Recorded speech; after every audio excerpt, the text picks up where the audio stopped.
Só por embaixo. Ok, começamos. Estamos aqui reunidos nesse Fabrinho de Yutet Kislev e a nossa aula de hoje é sobre Hassidut e Mussar. E começamos o assunto assim, que a linguagem da Torá é uma linguagem autoritária, é uma linguagem severa, é uma linguagem... E aí, por trás dessa linguagem, está Deus, que é a essência do bem. É a natureza de quem é bom em fazer o bem. E está Moshe Rabbeinu, que é o mais humilde de todos os homens. Então, como pode ser que a linguagem da Torá é uma linguagem autoritária, uma linguagem severa e, principalmente, se você der para uma criança fazer um retrato falado de Deus, fala para a criança, leia a Torá e depois faça um retrato falado de Deus. Quem está falando essas palavras vai morrer apedrejado e matado e morto e morrerá. A criança vai se desenhar lá uma monstruosidade. Ou seja, assim, como pode ser que Deus, que é a essência do bem, usa uma linguagem dessas, fala para Moshe Rabbeinu, mais humilde de todos os homens, e a revelação divina falando pela garganta de Moshe Rabbeinu, e falando o quê? Falando que a pessoa que fizer isso, ele vai morrer. Então, o motivo para isso, assim, é preventivo. Como dissemos antes, é para evitar com que a pessoa faça coisa ruim. Porque na hora que você vai colocar isso na prática, fazer o julgamento, vai precisar de tantos dados que vai ser difícil de fazer um julgamento desses. O Mussar, ele diz o seguinte, os rabinos que escreveram os livros de Mussar, eles dizem o seguinte, na época da Torá, era o suficiente Hashem falar com uma linguagem autoritária, por meio de Moshe Rabbeinu falar assim disse Deus, ou Hashem disse para Moshe, dizendo, sim, você tem que falar para o povo de Israel essa linguagem autoritária, e as pessoas vão morrer de medo de fazer coisa ruim. E ninguém mais vai fazer coisa ruim. Chegou uma hora que esses rabinos da Europa, eles falaram, olha, não é o suficiente, a gente está vendo que as pessoas estão fazendo coisas ruins.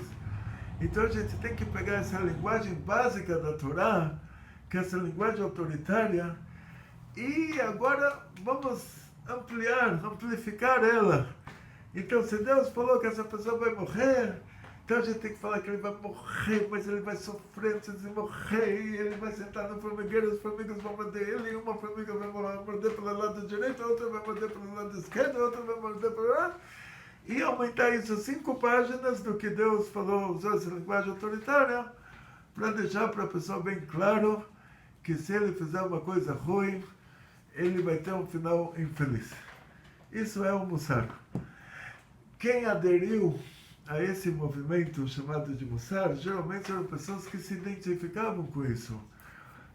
Então, quando eu era jovem, estava em Israel, estava no Baba Sali, pedi para ele uma brachá para ser shochet, fazer abate kasher, que eu vi no vídeo de hoje de manhã. Então, o Baba Sali me falou, shchetá lá, shchetá não. Depois eu descobri, quando eu fiz os primeiros caparotes, que o shochet matou a galinha na minha frente, eu peguei um trauma. A primeira vez que eu vi uma galinha morrer, peguei um trauma, saí com isso de noite, acordei mal, dormi mal. Falei, então não tenho coração para... Deus vai eu matar a galinha ainda, não tinha como. Então, na prática, assim, a pessoa para ser um shochet, está escrito na Gemara que quem nasceu no Mazal Madim, quem nasceu na hora que a estrela vermelha está regendo, ele vai ser derramador de sangue. Então, o que a gente faz para direcionar ele para o caminho certo? Ou ele vai ser um shochet, vai fazer uma abate kasher, ou vai ser um moel, vai fazer um brit milá. Ele vai ter que ver sangue para ele se sentir realizado. Ele vai chegar em casa e vai falar, hoje eu fiz alguma coisa.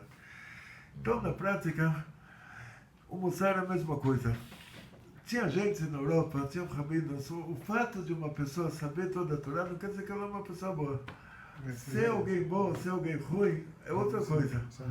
Tinham padres na Idade Média, que os padres sabiam tão mais do que os rabinos, que tiveram que trazer das 10 tribos perdidas um Talmud Chacham para fazer uma discussão pública com o padre na Espanha, que o padre sabia mais do que todo mundo, não tinha um judeu que sabia tanto quanto ele de Torá. Tiveram que trazer alguém das 10 tribos, tem uma história longa sobre isso. E esse padre, ele era um idólatra, ele achava que Deus era 3, ele achava que tinha um Deus no céu, um Deus que foi pregado, um Deus que era passarinho. Ele era um idólatra e ele sabia mais Torá do que os rabinos. Então, quer dizer, estudar Torá é como você vai fazer um curso de chinês. Você vai estudar chinês. Você vai estudar lá escrituras chinesas. Não quer dizer que você vai ficar de olho puxado agora por causa disso. Então, tem muita gente que sabe Torá, muita gente que é judeu religioso, mas que não caiu a ficha. O judaísmo, a Torá que ele estudou, não mexeu com a personalidade dele. Ele continuou a pessoa ruim que ele era, então agora ele encontra essa escola do Mussar, ele fala, ai, me encontrei. Vou dar uma palestra, vou falar, olha, todos vocês vão queimar no inferno, e vocês fizeram isso, e vocês fizeram aquilo, eu sou bom, vocês são os ruins, eu sou grande, vocês são os pequenos. Voltamos para a mitologia dos italianos antigos. Então, o problema com o Mussar foi esse. A intenção era boa. Eles falaram assim, se Deus falou que, olha, você vai morrer, para uma linguagem preventiva, e a linguagem preventiva já não está mais dando certo, vamos aumentar o número de páginas dessa linguagem preventiva, vamos aumentar os detalhes, vamos falar para a pessoa, olha, a tortura vai ser maior do que você imagina, o sofrimento vai ser maior. Mas quem aderiu a essa escola foram pessoas que eles tinham coração para isso. Quer dizer, pessoas que tinham prazer em subir numa bima e falar, vocês vão morrer, vão matar sua mulher, vão matar suas crianças vão ficar doentes, você vai estar lá no hospital, sentado do lado da sua criança, você vai ver ele morrer. Quem tinha coração para ficar em cima de uma bima, em cima de um palco, repetindo essas palavras, o cara tinha que ter um mau caráter. Então, o problema da escola do Mussar é que eles atraíram pessoas assim. Dizem que na hora que você acende uma lâmpada, todas as borboletinhas, elas vêm, todas as mariposas, né, os bichinhos da noite. Então, até grandes empresas fizeram lâmpadas para atrair os bichinhos, para matar os bichinhos, porque sabem que na hora que se acende um pouquinho de luz, os bichinhos vão. Aqui o Mussar, na hora que abriram essa porta, na hora que inventaram essa ideologia, isso atraiu pessoas ruins, atraiu pessoas que gostam de maltratar, que gostam de humilhar, que gostam de esmagar os outros. Eles se sentiram dentro do Tnuat Mussar, dentro do movimento do Mussar, eles se sentiram que lá é a praia deles. Aí veio o Baal Shem Tov, tinha que parar isso. Tinha que, o povo pensava, todo mundo pensava que era isso, é judaísmo. Judaísmo é uma pessoa cruel, subir em cima de um palco e começar a falar, olha, você não fez isso, com certeza você não fez, mesmo que você estava me falando que você fez, mas você está me enganando. E por causa disso, Deus vai te dar castigo, Deus vai te castigar, Deus vai te castigar, Deus vai te castigar. E detalhadamente o cara explicava como Deus vai te castigar, quer dizer, fazia a imagem de Deus, deturpava a imagem divina.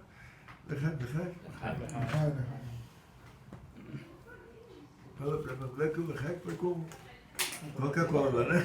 Então agora está liberado. Deturpava a imagem divina de tal maneira que, Deus me livre, as pessoas começavam a pensar que Deus é ruim. Eles falavam, então, qual a diferença entre o judaísmo e o cristianismo? Por isso teve a necessidade de vir esse movimento racídico para tirar essas pessoas ruins do palco e colocar no lugar deles, acender uma luz que atraísse pessoas boas, uma luz boa, tipo, começar a ver o lado bom da coisa. Começar a falar, olha, você fez uma coisa boa, Deus vai te dar um paraíso, Deus vai te ajudar, e Deus vai te dar muito sucesso, muita saúde, muito dinheiro, muitas crianças, Começar a motivar o povo. Então, dizem que quando o Baal Shem Tov veio, o nosso povo estava desmaiado. O povo de Israel ia terminar. A gente estava numa situação de desmaio. E o Baal Shem Tov lhe dá um exemplo. Quando falaram para ele, como pode ser que você está ensinando o Kabbalah, você está ensinando coisas tão profundas para pessoas tão simples, olha aonde vai chegar isso. Então ele falou, deu um exemplo de um rei. Ele disse assim, tinha uma história, uma vez um rei, o príncipe que era o herdeiro do trono, estava muito doente. Ele trouxe todos os médicos possíveis e imagináveis, ninguém conseguiu resolver o problema. E o médico falou, consigo te resolver o problema, mas você vai ter que pegar a joia da coroa e dar para o príncipe comer ela, e isso vai resolver o problema. Aí os médicos falaram, agora o príncipe está tão mal que ele não consegue abrir a boca. Então o rei falou, então vocês vão moer essa joia, o diamante da coroa, e misturar com água e tacar na cara dele. Isso é Hassidut. Hassidut, o Baal Shem Tov pegou a Kabbalah e moeu ela, misturou com água e açúcar, e jogou na cara do povo. O povo estava desmaiado por causa do Mussar, por causa que depois de ouvir 10 gerações em seguida, ouvir que olha, ele vai morrer, Hashem vai matar, Hashem vai torturar, Hashem vai castigar, e Deus vai isso, Deus vai aquilo. Ele acorda de manhã e fala moderno, nem pensa em Deus, ele já quer dormir de novo. Ele fala, não pode ser. Não pode ser que eu acordei, não pode ser que Deus é infinito, está em todo lugar. Deve ter algum lugar que ele não está. Então, não pode ser que... Então, o Hassidut veio consertar o que o Mussar fez. Quer dizer, o Mussar tinha uma boa intenção, só que eles atraíram um público, assim, eles atraíram pessoas que tinham essa má índole. Porque na hora que você fala, olha, Deus vai castigar, quem se une a você? Pessoas que gostam de castigar. Então o Mussar reuniu em volta de si, para os próprios livros de Mussar, dos grandes tzadikim, eles são livros muito bons. Mas quem usou esses livros para ameaçar o nosso povo, para torturar o nosso povo, para esmagar o nosso povo, foram pessoas ruins. Então tinha que terminar com isso. Tinha que falar, o livro é muito bom, vamos deixar ele em casa, Shabbat, depois do Kiddush, você vai ter um tempo para sentar e ler alguma coisa, então lê esse livro. Mas fazer disso o nosso dia a dia, não tem como. Então o Hassidut trouxe uma luz que atraiu já pessoas dessa mesma categoria, que aí a conversa já mudou. Aí no lugar do Rabino subir no palco e falar, Deus vai te castigar, se você não fizer, Deus vai te castigar. No lugar disso, o Rabino subiu no palco e falou, se você fizer, Deus vai te ajudar, e Deus vai te dar, e Deus vai... Mudou. Então conseguiram tirar a pessoa do desmaio. A pessoa se lembrava de Deus, desmaiava. Agora ele se lembrou de Deus, ele levantou do desmaio. Essa é a diferença entre Hassidut e Mussar. O Alter Rebbe escreveu Tânia, 52 prakim, 52 capítulos. Um desses rabinos da época aí, não sei, chamar a palavra rabino hoje é muito... Não sei, chamar o cara de rabino, não vou poder falar palavrão aqui na aula, não, tem mulheres e tudo, não, mas uma pessoa, chamar de pessoa também é muito, considerar muito, não sei, tinha um Avigdor era o nome dele. Esse Avigdor se dizia um rabino, um judeu religioso, e ele ficou bravo com isso, que o Alter Rebbe ensinava Hassidus, que o Alter Rebbe considerava as pessoas simples, que o Alter Rebbe motivava as pessoas simples, que o Alter Rebbe incentivava os judeus simples, e ele se sentiu ameaçado. Ele falou, até agora sabiam que eu sou o rabino, eu sou o grande, eu piso em todo mundo, na hora que você entra na minha casa, eu te coloco uma etiqueta, eu te coloco na sua devida prateleira, você sabe quem está com o pé em cima da sua cabeça, e depois eu coloco um embaixo para te incentivar, então você tem um te pisando e você pode pisar em cima de alguém também. E ele era o manda-chuva lá, e de repente as pessoas mais simples começam a se sentir sentir que eles também, que Deus gosta deles também. Ele ficou bravo, ele foi para o governo russo e falou assim, sabe qual é o maior inimigo de vocês? Os russos tinham problemas com a Turquia. Hoje em dia é o contrário, né? Eles ajudam a Turquia. Mas os russos e os turcos, eles tinham uma guerra.